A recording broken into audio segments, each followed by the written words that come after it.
தென் திசையின் நல்வளம் செற்பழம் முதிர் சோலை தேவன் அவன் வீட்டிற்கும் ஞானமலை ஆறாம் படை வீடை அருள் பொழியும் கோட்டம் ஆனந்த காட்சி அது அருட்செல்வம்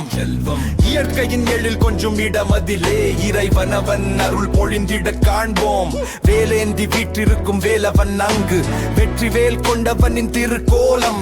மயிலேறி வரும் அழகன் முகம் காண மயங்குமோர் கோடி மனங்களும் அங்கு ஞானத்தின் ஒளி வீசும் அவன் விழி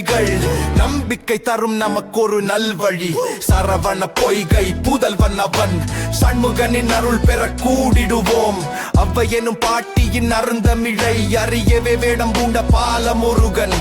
சுட்ட பழம் வேண்டுமா சூடாததா என்றே சிரித்தபடி கேட்டானே ஞானத்தியவன் உலகத்தின் ஞானத்தை உணர்த்தியவன் உள்ளத்தில் நற்கருணை பொழிந்தானே அந்த புராண கதை சொல்லும் இடமே அருட்ஜோடி கந்தனின் பழமுதிர் சோலை பசுமை தரும் மரங்கள் சூழ்ந்த சோலையிலே பழங்களின் நறுமணம் பரவும் இடமே நூப்புற கங்கை பொங்கி பாயும் அருவி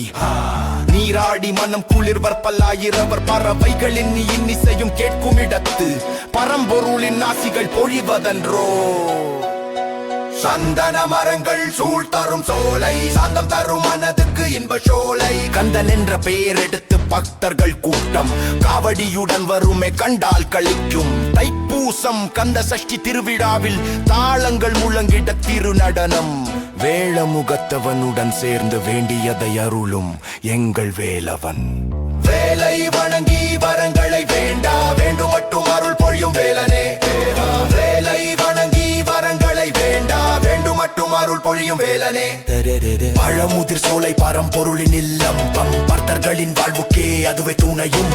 அவனடி பணிந்தாலே அல்லல் நீங்கும் அருட்பெரும் சோலை முருகா போற்றி வேலையா உந்தன் பொன்னடி போற்றி வெற்றி வேலா உந்தன் திருவடி போற்றி பழனி மலையாண்டவனே போற்றி 16 பேரும் பெற அருள்வாய் போற்றி தம் தம் தம் தம் தம் தம்